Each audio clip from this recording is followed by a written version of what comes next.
সবাইকে জানাই শুভ রথযাত্রা। সকাল সকাল ঘুম থেকে উঠে মাকে বললাম, মা রথ করতে ইচ্ছা করছে। মা বলল, রথটা সাজিয়েই ফেল। চটপট মায়ের পারমিশন পেয়ে রথটা বার করে ফেললাম। রথ বার করে তো আমার মাথায় হাত।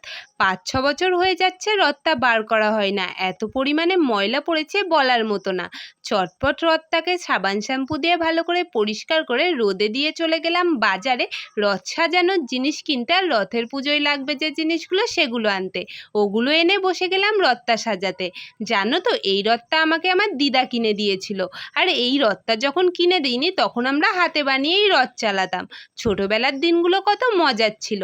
দিদা তো এই রথটায় আবার লোহার চাকাও করে দিয়েছিল। তোমাদের সাথে কথা বলতে বলতে আমার রথের পুজোটাও কমপ্লিট হয়ে গেছে। এবার রথ নিয়ে বেরোনোর পালা। এই কথাই তোমরা বলো তো, তোমরা কে কে রথ বানিয়েছো? আর তোমাদের আমার এই রথটা কেমন লাগলো সেটাও কমেন্টে জানিও। আজকের ভিডিও এটুকুই, বাই বাই।